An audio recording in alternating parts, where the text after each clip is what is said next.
Coffee শপের স্টাইলে যদি বাসায় কফিটা তৈরি করতে পারেন তাহলে কেন এত টাকা খরচ করে কফি শপে গিয়ে কফি খাবেন। আজকে আমি তৈরি করে দেখাবো রেস্টুরেন্টের স্টাইলে কোনো রকম মেশিন ছাড়া হাতে তৈরি পারফেক্ট ক্যাপাচিনো কফির রেসিপি। এর জন্য আমি এখানে নিয়েছি নেসক্যাফে ব্র্যান্ডের কফি। আপনারা চাইলে অন্য যে কোনো ব্র্যান্ডের কফি ইউজ করতে পারেন। আমি এখানে দিয়ে দিচ্ছি 2 চামচ পরিমাণ কফি পাউডার।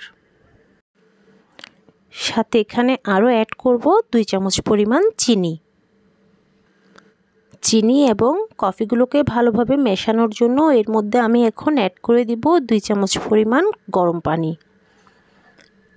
এই 2 চামচ গরম পানি দিয়েই আমি ভালোভাবে কফিগুলোকে 7 থেকে 8 মিনিট পর্যন্ত মেল্ট করে নিব। খুব ধৈর্য সহকারে কাজটি করতে হবে। এখানে আমি 7 থেকে 8 মিনিট পর্যন্ত এইভাবে একটি চামচের সাহায্যে কফিগুলোকে নেড়ে ভালোভাবে একটি গ্রেভি তৈরি করে নিব। সময় নিয়ে ভালোভাবে কফিগুলোকে মেল্ট করে নিতে হবে এবং কালার চেঞ্জ হওয়া পর্যন্ত অপেক্ষা করতে হবে। এখানে নেড়েচেড়ে নেওয়ার পরে আমার কফির স্ট্রাকচারটি ঠিক এরকম হয়েছে।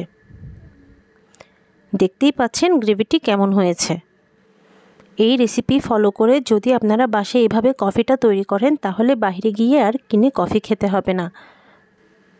এভাবেই বাসায় তৈরি করে কফিটা খেতে পারবেন। দেখতেই পাচ্ছেন এখানে আমার কফির গ্রেভিটা কেমন হয়েছে। এরপরে আমি এখন দুধ তৈরি করার জন্য দিয়ে দিয়েছি 1 কাপ পরিমাণ পানি।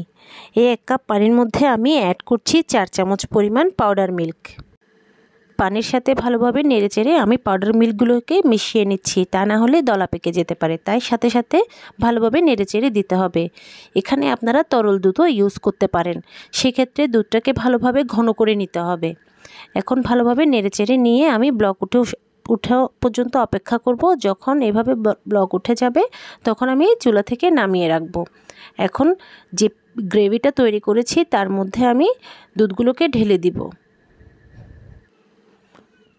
দুধগুলো আমি এখন যে পিউরিটা তৈরি করে রেখেছি তার মধ্যে ঢেলে দিচ্ছি। সবগুলো দুধ এখানে ঢেলে দেওয়ার পরে আমি একটি চামচের সাহায্যে খুব ভালোভাবে নেড়েচেড়ে মিশিয়ে নেব। খুব জোরে নাড়া যাবে না, আলতোভাবে সুন্দরভাবে নেড়েচেড়ে নিতে হবে।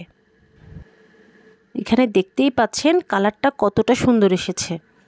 এর মধ্যে উপরে ডেকোরেশনের জন্য অর্থাৎ দেখার সৌন্দর্যের জন্য আমি কিছুটা কফি নিয়ে একটা ছাঁকনি দিয়ে উপরে গুঁড়ি করে দিচ্ছি। এটা আপনারা চাইলে না দিতে পারেন, এটা আমি শুধুমাত্র দেখার সৌন্দর্যের জন্য দিয়েছি। ব্যাস তৈরি হয়ে গেল আমার মজাদার ক্যাপাচিনো কফি।